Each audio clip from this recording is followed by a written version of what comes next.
स्तुवन्ति दिव्यैस्तवैः वेदैः सङ्गपदक्रमोपनिषदैः गायन्ति यं सामगाः ध्यानवस्थिततद्गतेन मनसा पश्यन्ति यं योगिनो यस्यान्तं नो विदुः सुरासुरगणा देवाय तस्मै नमः।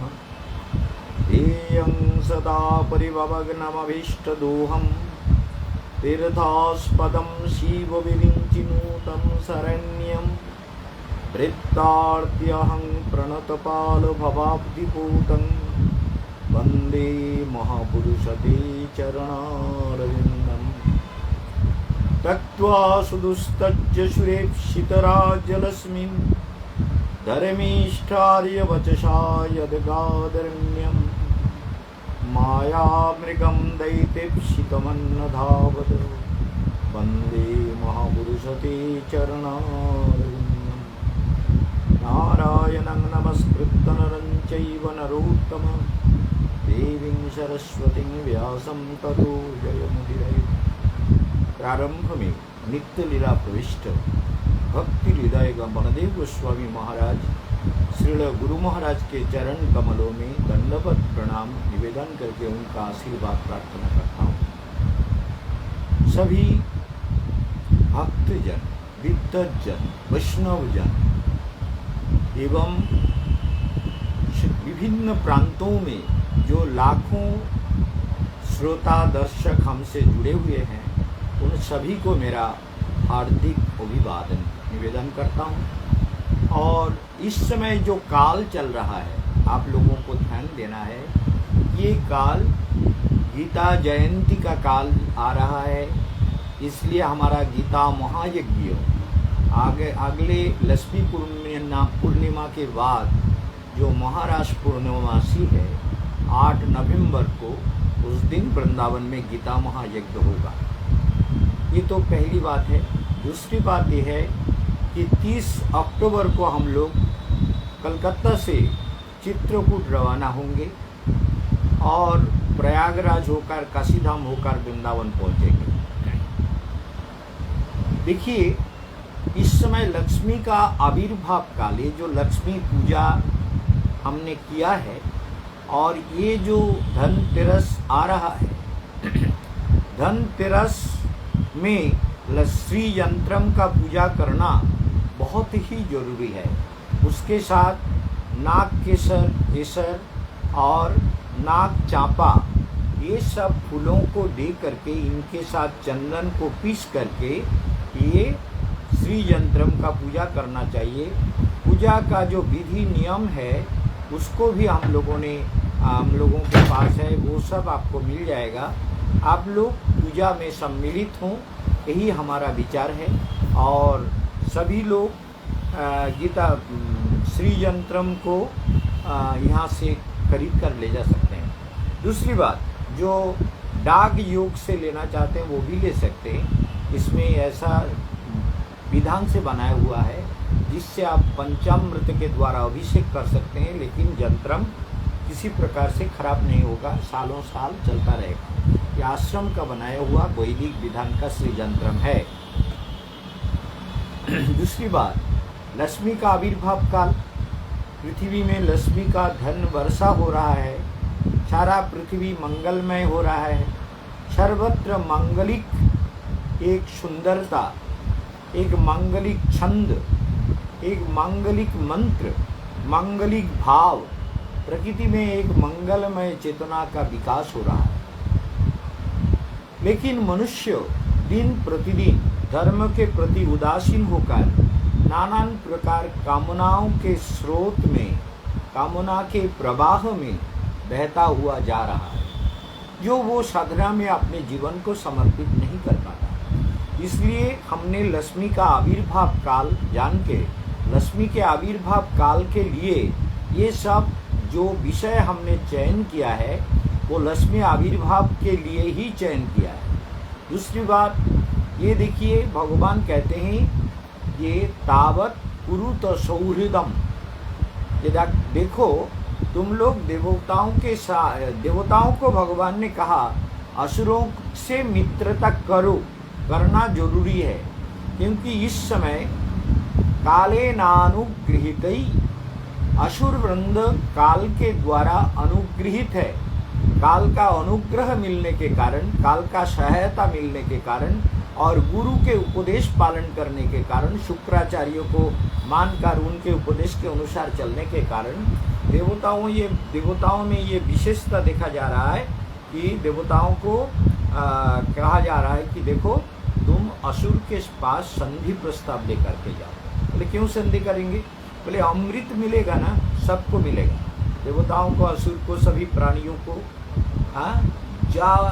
जिसे पीकर मृत्युग्रस्तो अमरो भवे, जिसे पीकर मरणशील जीवों को अमरत्व प्राप्त होगा। इसे इतना ऊंचा कर दिया, हमको परेशानी हो रहा है इसके तरफ देखिए। ये मृत्युग्रस्त अमरो भवे, काल भी ऐसा ही डिस्टर्ब हुआ, तो इसलिए मृत्युग्रस्त जीव अमरत्व, इधर से मिलता, मृत्युग्रस्त जीव अमरत्व को प्राप्त करता है। इसलिए मृत्युग्रस्त और मृत्युग्रस्त अमरो भवे, आपको बुद्धि में नहीं आता, ये सेटलमेंट ऐसा होना चाहिए, एडजस्टमेंट होना चाहिए, और भी थोड़ा नीचे होने से अच्छा है।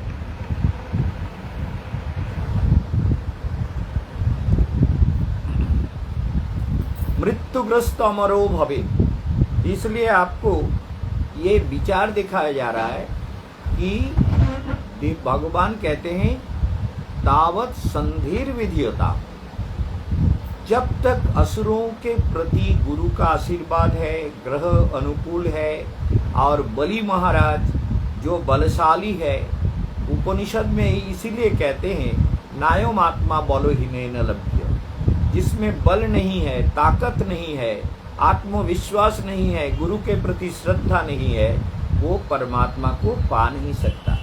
किसी भी हालत में संसार में परमात्मा से उसका संपर्क नहीं जुड़ सकता। योग शास्त्र भी यही कहते हैं।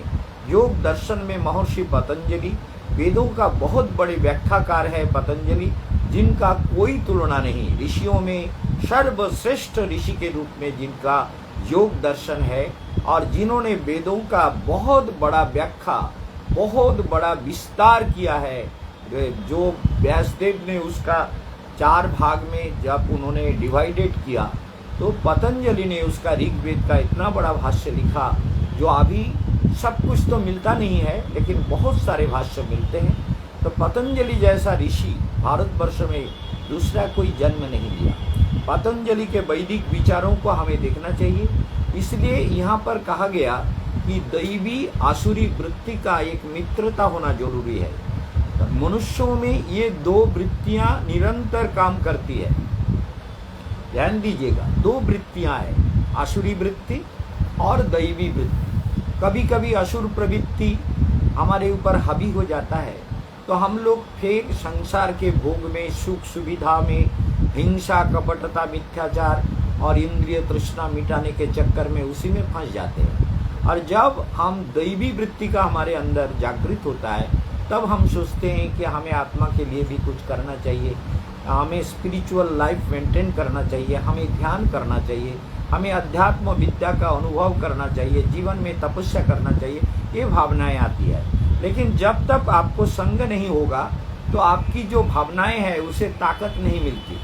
जो भावनाएं स्पिरिचुअल लाइफ को मेंटेन करने के लिए चाहिए, उसके लिए बहुत बड़ा जरूरत है सदगुरु के चरण में आत्मसमर्पित करना, और गुरु के उपदेश को जीवन में उतारना, गुरु के उपदेश के अनुसार जीवन में निरंतर ध्यान करना, निरंतर कोशिश करते रहना, मेडिटेशन करना। मेडिटेशन एकदम साइंटिफिक है, जिसे आपको निरंतर अभ्यास करते करते आपके अंदर आपकी आत्मशक्ति, कुलकुंडलिनी शक्ति, आत्मविद्या, दिव्य चेतना जागृत हो जाएगी। इसलिए आप लोग निरंतर कोशिश करें कि हम लोग ये दैवी शक्ति से परिचित हों, जीवन को और सुंदर बनाएं और दैवी शक्ति को साधना करके जागृत करें। इसलिए दोनों वृत्ति मनुष्यों में है, एक दैवी वृत्ति, एक आसुरी वृत्ति। तो आसुरी वृत्ति जो तमगुणी है, लेकिन बलि महाराज इतने बलशाली हो गए, भगवान वामन देव भी भिक्षुक बनकर उनके पास गए। उन्होंने त्रिपाद भूमि देने के समय अपने को भी भगवान के चरण में समर्पित कर दिया। तो ऐसे जो बलि है, अर्थात ऐसे जो समर्पण है, ये पूर्ण समर्पण से जीव के सारे अमंगल नष्ट हो जाते हैं। हमें ध्यान देना पड़ेगा कि ये जो जीवन है, ये जो मंगलमयी भावनाएं है, इसे जीवन में पाने के लिए जीव को निरंतर सत्संग में जीवन बिताना चाहिए और ऐसे संगत में जीवन बिताना चाहिए जो हमारे लिए प्रेरणादायी हो, जो हमारे लिए कल्याणदायी हो, जो हमारे लिए मंगलमय हो, जो हमारे उत्साह का नष्ट ना करे, जो हमारे साधना की विचार है उस पर ऐसा कुछ बोल दिया कि हमारी भावनाएं खराब हो गई। जीव बहुत कमजोर होते हैं ना, तपस्या की शक्ति ग्रह सब अनुकूल तो होता नहीं है। जब देखिए बहुत से लोग आत्महत्या कर लेते हैं, बड़े बड़े लोग, बड़े बड़े आर्टिस्ट, बड़े बड़े विशिष्ट लोगों की आत्महत्या होती है। इसका कारण क्या है? कारण है कालसर्प दोष। जो कालसर्प दोष, काल हम यहाँ इसका उपाय करेंगे। कालसर्प दोष जब जीवन में होता है तो मनुष्यों का जीवन बहुत सारे दुखों से भर जाता है। कालसर्प दोष के लिए आपको निरंतर मेडिटेशन करने का अभ्यास करना चाहिए। ओम नमो भगवते वासुदेवाय का मंत्र जप करना चाहिए। काल हमारा कालसर्प दोष हम कवच धारण करा के उसका उपाय यहाँ गंगा जी के किनारे सबको कराएंगे। सब लोग टाइमली आप आ जाइएगा, जो लोग कल नाम लिखाए हैं। और आजकल संध्या जो है यहाँ कलकत्ता में 5 बजे सूर्य अस्त हो जाता है, इसलिए 6 बजे तक सारा काम कंप्लीट हो जाएगा। इसलिए आप लोग यहाँ 3:30 बजे जरूर आ जाएं, 4 बजे तक आ जाना जरूरी है। तो आपको ये भी बताते हैं कि देखिए हमारी जो प्रवृत्तियां हैं, जो हमें साधना के मार्ग में आगे नहीं बढ़ने देती, हमारे मन को चंचल करता है, मन चंचल हो जाता है, विषय के प्रति दौड़ने लगता है। जतो बाचो निवर्तन्ते, कितना भी दौड़ लगाएं, कितना भी कोशिश करें, लेकिन मन जो है परमेश्वर को पा नहीं सकता, क्योंकि वो beyond our sense capacities, beyond the material words, जो भी शब्द हम बोल रहे हैं भगवान इससे बहुत परे है। मन जितना भी दौड़ता है वो दौड़ते दौड़ते थक जाता है, लेकिन वहाँ नहीं पहुँच पाता। इसलिए उस परम सत्य को पाने के लिए हमें गुरु चरणाश्रय करना, गुरु के उपदेश के अनुसार चलना, गुरु मंत्रों का जप करना, निरंतर अध्यात्म विद्या को पाने के लिए ऐसे संग करें जहाँ अध्यात्म चेतना हो। ऐसे लोग, जैसे आपको एक बात बताएं, ऐसे लोग भी, जैसे हमने कई साल पहले सुना था कि हमारे मुरारी बापू 700 करोड़ रुपया केवल रामायण कथा कीर्तन करके उन्होंने कमाया है, टैक्स भी देता है। तो यही मुरारी बापू जब इंडोनेशिया घूम के आया तो एकदम छलांग लगा के बैठ गया, बोले जो वास्तव में जो हिंदू हो, मैं कहना चाहता हूँ वो नमाज पढ़ना शुरू कर दे। ऐसे जो मूर्ख है, ऐसा भाव दिखाता है, ऐसे आंखों को ऐसे सुंदर करके, कितना सुंदर गाना गाता है। हमने तो इनका होगला आश्रम में, वृंदावन में हमने इनका प्रोग्राम आज से कम उस समय हमारा उम्र होगा करीब 14-15 साल का, मतलब 50 साल पहले, 49-50 साल पहले फोगला आश्रम में उनका प्रोग्राम देखा था। बहुत अच्छा लगा था, बहुत सारे म्यूजिक है। उस समय तो साधना के गहराई में हम नहीं जा पाए, क्योंकि गौड़ीय विशन जो है, गौड़ीय मठ, ये मेडिटेशन नहीं करते। ये लोग सारे ऐसे मूर्खामी है इनके। तो ये सब है, मेडिटेशन करना सबके लिए जरूरी है, चाहे किसी भी संप्रदाय के हो, चाहे वो सिख हो, ईसाई हो, मुसलमान हो, बौद्ध हो, वैष्णव हो, शाक्त हो, शैव हो, कोई भी संप्रदाय के हो, सौर हो, गणपत हो, जो भी भारतवर्ष वैदिक विधान को मानता है, उसके जीवन में मेडिटेशन होना बहुत जरूरी है। मेडिटेशन जो नहीं करता वो मनुष्य जीवन में कुछ नहीं पा सकता, ना तो उसको मुक्ति मिलती है, ना उसका जीवन सुंदर होता है, ना वो ईश्वर को पा सकता है। इसलिए ईश्वर पाने का भी चीज नहीं है, ईश्वर अनुभव का चीज है। देवताओं को भगवान ने कहा, इति देवान समादिश्य भगवान पुरुषोत्तमा। सुखदेव गोस्वामी कहते हैं, हे महाराज परीक्षित, भगवान वासुदेव ने, भगवान नारायण ने देवताओं को ऐसा आदेश किया कि तुम मित्रता करो और समुद्र मंथन में देर मत करो। क्रियताम समुद्र मंथने यत्नः क्रियताम अविलंबितम, विलंब नहीं करना चाहिए। भगवत साधना में विलंब करोगे तो जीवन धीरे धीरे खत्म होता जाएगा और धीरे धीरे बीमारी जीवन को घेर लेगा, चिंताएं बढ़ेगी, समस्याएं बढ़ेगी।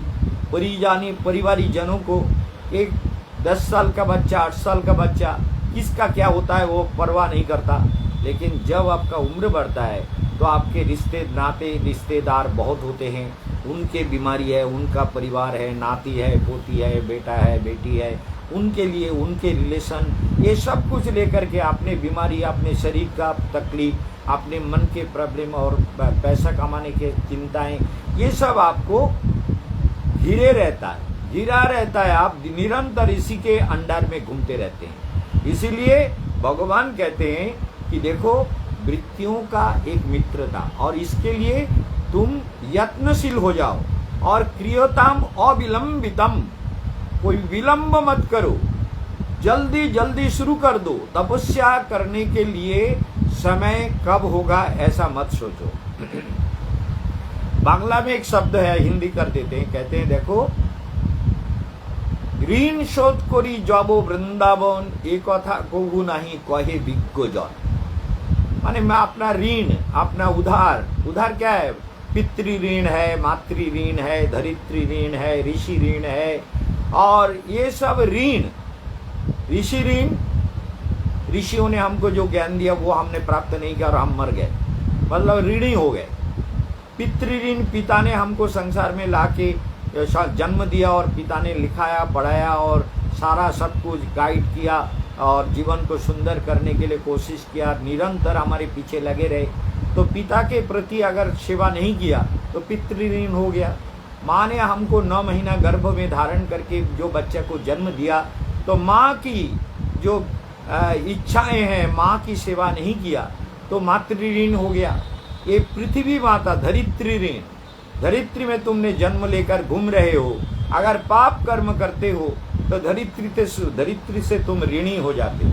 धरित्री ये पृथ्वी माता से तुम ऋणी हो, और पृथ्वी माता में जब तक तुम यज्ञ नहीं करोगे, पूजा नहीं करोगे, शुभ कर्म नहीं करोगे, तपस्या नहीं करोगे, गुरु के उपदेश के अनुसार जीवन पथ को सुंदर नहीं बनाओगे, तब तक ये धरित्री ऋण भी समाप्त नहीं होगा।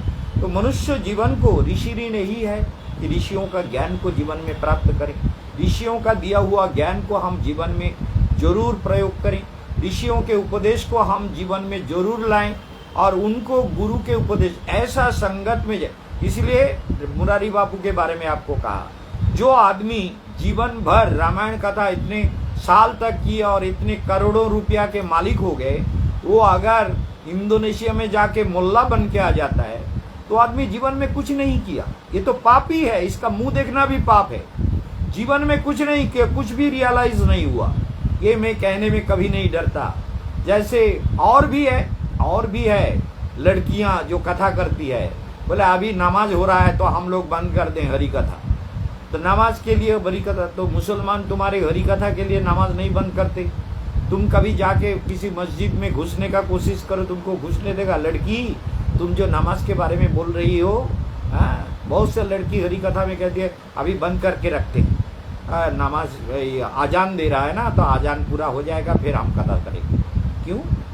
बदमाश लड़की, इसका मुंह मत देखो, इनके कथा मत सुनो।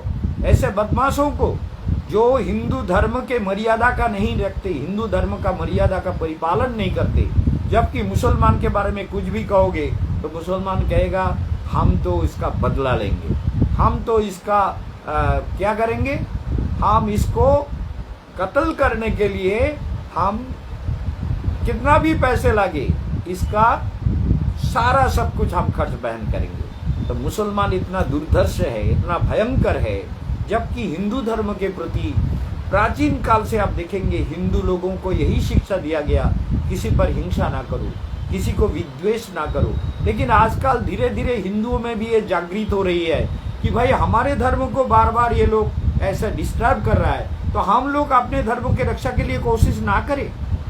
तो ये हिंदू जो है कावर्ड है। ये महात्मा गांधी ने कहा कि हिंदू कावर्ड है, कापुरुष है, इसके पुरुषत्व नहीं है, ये मेरुदंडहीन है, स्पाइनल कॉर्ड नहीं है इसका, ये इतना असभ्य जीव है। इसको अपने अंदर के शक्ति को जगाना चाहिए कि हम अपने धर्म का रक्षा तो करें। कम से कम अपने धर्म के प्रति जो गलत शब्द बोलेगा उसको छोड़ेंगे नहीं। क्यों नहीं, क्यों करने देंगे। सिनेमा में हिंदू धर्म को लेकर बहुत कुछ सा नानान प्रकार के देवताओं के प्रति कुछ करते हैं, और जो राइटर लोग हैं वो भी कुछ भी लिख देते हैं, क्योंकि इनके ऊपर फतवा जारी नहीं होता ना। जैसे मुसलमान फतवा जारी कर दिया कि आयतुल्लाह खोमेनी को जो भी काटेगा उसको मैं उस समय ऑर्डर किया आयतुल्लाह खोमेनी ने। और सलमा नसरीन बांग्लादेश की जो लेखिका है उसके ऊपर भी फतवा जारी कर दिया। और इंडिया में कोई भी नुपुर शर्मा के प्रति जो भी कुछ कहा उनका मुंड काट दिया। बोले नुपुर शर्मा को जो भी काटेगा उसको मैं। तो ऐसा करने वाले मोल्ला ये को भी धार्मिक हो सकता है क्या? ये धर्म है, धर्म का ही शिक्षा होता है। यही शिक्षा तो दे रहा है ना मद्रसा में ना, कि इस्लाम को जो नहीं मानता है वो काफिर है, और काफिर का हत्या करने से तुमको पाप नहीं लगेगा। ये तो इस्लाम का शिक्षा है। इसलिए इन पापियों को कभी क्षमा नहीं करना, इनका अत्याचार से कभी नहीं डरना, इनको जवाब देना ये जीवन में बहुत जरूरी है। दूसरी बात, भगवान इसलिए कि मुरारी बापू की कथा कभी नहीं सुनना, ये साला महापापी है, इसके मुंह मत देखो। ऐसे जो क्या हम कहते हैं, वो जो लड़की कर रही थी, क्या नाम है उसका, देवी चित्रलेखा अब ना जाने मुसलमान को शादी कर लिया, ऐसा हमने सुना, हमको तो मालूम नहीं, हम भरोसा नहीं बोल सकते। लेकिन ऐसे देवी चित्रलेखा, देवी लगा दिया, वो तो देवता बन गई, लेकिन वो मुल्ला भी बन गई, वो बानू बन गई, चित्रलेखा बानू बन गई। तो ये पापियों का मुंह मत देखो, इनका हरि कथा मत सुनो। हरि कथा ऐसे लोगों का सुनो जो आपने जीवन में अनुभव किया, जो तपस्या किए, जिन्होंने ज्ञान प्राप्त किया, जिन्होंने सिद्धि प्राप्त किया, जिन्होंने भारतवर्ष के सत्य को जाना, देखा, अनुभव किया, उन लोगों का, उनसे दीक्षा लो, उनसे मंत्र लो, उनका उपदेश मानो, उनके अनुसार जीवन को चलाओ। ये जीवन सुंदर हो जाएगा, तुम्हारा जीवन आनंदमय, कमल खिल जाएंगे और कमला प्रकट हो जाएंगे। कमला महालक्ष्मी का आविर्भाव काल चल रहा है, इसलिए महालक्ष्मी धनतेरस से धन का वर्षा करेंगे। महालक्ष्मी धनतेरस के दिन प्रकट हुए थे समुद्र मंथन में, हम भी धनतेरस के दिन लक्ष्मी का प्रकट लीला बताएंगे।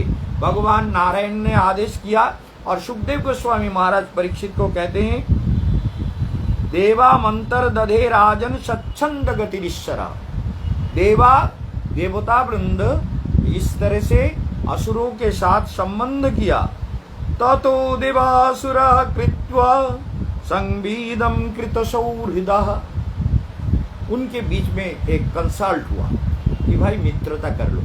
असल में तो हम लोग भाई भाई है, कश्यप के पुत्र, दीति के पुत्र हैं असुर वृंद, अदिति माता के पुत्र है देवता सारे। तो ये सब तो हम लोग तो कश्यप ऋषि के संतान है, अदिति और दीति माता के संतान है। तो हम लोग क्यों ना अपने जीवन को अपने में मित्रता करके, समुद्र मंथन करके, जितने भी रत्न है, संपद है, बहुत सारे संपद हमको मिलेंगे, बहुत सारे दिव्य शक्तियां प्राप्त होंगे, बहुत सारे अलौकिक शक्ति प्राप्त होंगे, और उसके साथ साथ हमको अमृत मिलेगा, जिसे पाकर मृत्युग्रस्त अमरो भवित। जंतु जीव मात्र जो मृत्युग्रस्त है, जन्म लेते ही मरने का डर लगा रहता है, उसी दिन मर सकता है, 1 महीने में, 1 साल में, 100 साल में, जब भी हो मरेगा तो जरूर। तो इसीलिए ये जो मृत्युग्रस्त जीव है ये अमरत्व पाएगा तभी जब वो अमृत को पिएगा। तो अमृत क्या है? अमृत है देवासुरों में मित्रता हुई। तो असुर वृत्ति जब हम पालते हैं अपने अंदर, तब हमको क्या होता है? अमृत नहीं मिलता। जो लोग शराब पीने में मस्त है, कुकर्म में लगा हुआ है, भोग तृष्णा में लगा हुआ है, विषय चिंताओं में लगा हुआ है, ये जो लोग हैं इनको अमृत नहीं मिलते। अमृत पाने के लिए अमृतोत्पादने यत्नः, मंथन करना शुरू कर दो। जब हम किशोर जवान में 13 से 19 तक, ये जो टीन एज है, ये साइंटिफिक है, ये टीन एज वेरी क्रिटिकल। इस समय जो मन मंथन होता है ना, ये सारे काम तृष्णाओं का मंथन होता है। प्रेम नहीं, भक्ति नहीं, ईश्वर प्रणिधान नहीं, काम तृष्णाओं का मंथन होने से क्या निकलता है? बोले जहर निकलता है। इसलिए समुद्र मंथन में पहले हलाहलमग्रतः, समुद्र मंथन जब शुरू हुआ पहले हलाहल निकले।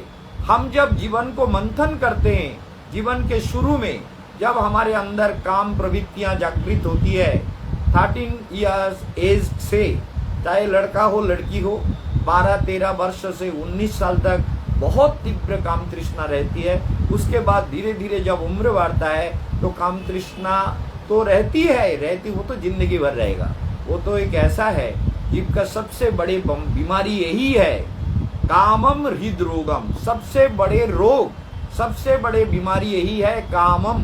सुखदेव गोस्वामी कहते हैं, हे महाराज, जीव के अंदर सबसे बड़ी बीमारी है कामना वासनाओं का बीमारी। काम तृष्णा, काम चरितार्थ करने के लिए ना जाने क्या क्या करते हैं। हत्या भी कर सकते हैं, पैसा भी, नाना प्रकार विषय तृष्णा में जीव फंसा हुआ है। इसलिए कामम हृदरोगम।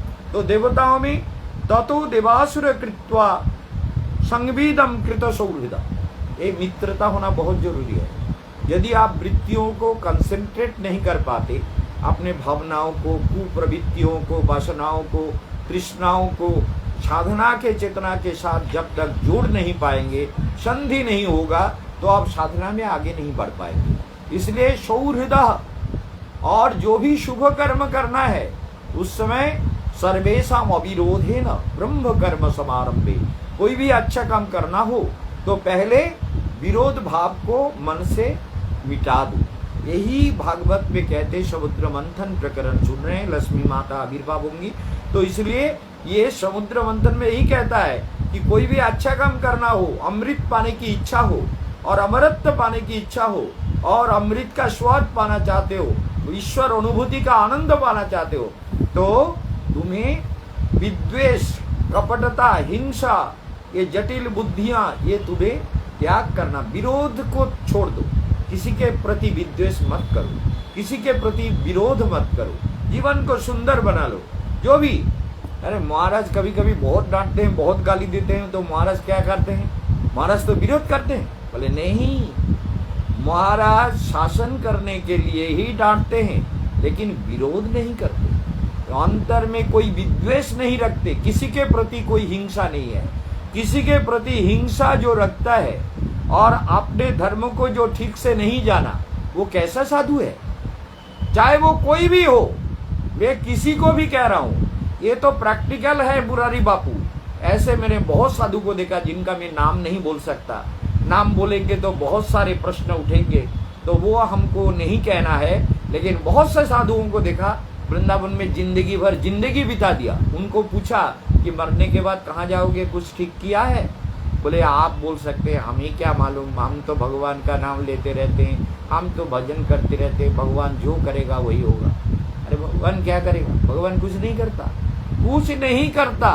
तुम तपस्या करके अपने जीवन को सुंदर बनाओगे, ये तुम्हारा ड्यूटी है। तुम मंत्र जप करोगे, तुम वृत्तियों को निर्मल बनाओगे, भावनाओं को, अशुभ चिंताओं को कंट्रोल करोगे, साधना में अपने वृत्तियों को कंसंट्रेट करोगे। तो वृत्तियों को जब तक कंसंट्रेट, मित्रता नहीं होगी, विद्वेष भाव नहीं जाएगा, तो भगवान क्या करेगा? तुमको उद्धार कर देगा। किसी को भी भगवान का बाप का भी साध्य नहीं है, भगवान का बाप भी आपका उद्धार नहीं कर सकता। भगवान तो क्या चीज है? अपना साधना का अपना उद्धार अपने आप करो। भगवान कहते हैं आत्मा ही गुरु आत्मा ही। उद्धव को उपदेश देते समय भगवान कहते हैं तुम स्वयं अपना गुरु बनो। यार गीता में भी भगवान ने यही कहा कि देखो ये आत्मा ही आत्मा का शत्रु है, आत्मा ही आत्मा का मित्र है। जब अमृत चेतना में जुड़ जाते हो, दीक्षा लेकर गुरु के उपदेश के अनुसार साधना करते हो, तो आत्मा तुम्हारे लिए मित्र बन जाते हैं। और जब आत्मा को तुम काम प्रवृत्तियों में फंसाते हो, विद्वेष, हिंसा, कपटता में, तो आत्मा आत्मा का दुश्मन बन जाता है। तो इसीलिए आप लोगों को यही कहना है कि जीवन को सुंदर बनाइए, और हम कोशिश करेंगे कि हिंदी में बोलें, क्योंकि बांग्ला तो सब लोग समझते नहीं है। बांग्ला बोलते बोलते थोड़ा हिंदी बोलने में थोड़ी शुरू में देखा है ना, थोड़ा सा परेशानी हो रही थी। तो इसलिए हिंदी तो हमने जिंदगी भर लेक्चर दिया सारे भारतवर्ष में, तो हिंदी हमारा प्रचार का विषय है, तो हिंदी में ही हम बोलेंगे।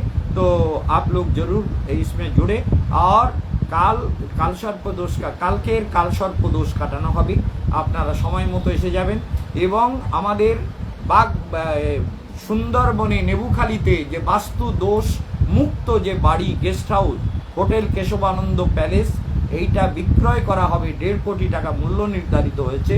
যারা কিনতে চান, जो लोग खरीदना चाहते हैं इसको जो युक्त हो जाइए, कॉन्टैक्ट कीजिए 9330975419। इस नंबर में भी फोन कर सकते हैं। 933 আপনারা ফোন করতে পারেন 93097541 আর আমার একটা ফোন নাম্বার আছে 6291 299 394 6291 299 394। এই দুটো নাম্বারে আপনারা কন্ট্যাক্ট করতে পারেন। আর বিশেষ করে বাংলাদেশের ভক্তদের বলবো, আপনাদের পরিচিতর মধ্যে যদি কেউ থাকে এই ধরনের কোনো প্রপার্টি কিনতে চায় ইন্ডিয়াতে, তাহলে অপূর্ব পুকুর টুকুর বাগান বাড়ি সাজানো এবং সমস্ত রুম, প্রতিটা রুমে ওয়েল ফার্নিশড, মানে সমস্ত বিছানাপত্র খাট গদি সব লাগানো আছে, ফ্যান ট্যান এভরিথিং রেডি। এগুলো সব অলরেডি কিছুদিন আমরা চালিয়েছিলাম হোটেল হিসেবে, এখন বন্ধ আছে। এখন তবুও 2-1 আসে থাকছে। তো এটা একটা রানিং হোটেল, সেই জন্য যারা নিতে চান তারা নিতে পারেন, নিচে থাকতে পারেন, উপরে ভাড়া দিতে পারেন বা উপরে থাকতে পারেন। 3 তলা বাড়ি, তো বিরাট বাগান বাড়ি, পুকুর রয়েছে। সবাই ভালো থাকুন। আর 30 তারিখে যাত্রা। আর যারা এখনো টাকা জমা দেননি, কাল পরশু অর্থাৎ সোমবার পর্যন্ত আপনারা টাকা জমা দিয়ে দেবেন। এখনো যাদের বাকি আছে প্রায় সবাই দিয়ে দিয়েছে। কালকে কিছু গ্রুপ আসছে টাকা জমা দিতে, পরশু কিছু গ্রুপ আসছে টাকা জমা দিতে। আপনারা টাকা জমা দিয়ে দেবেন। সবাই ভালো থাকবেন। আজকের এখানে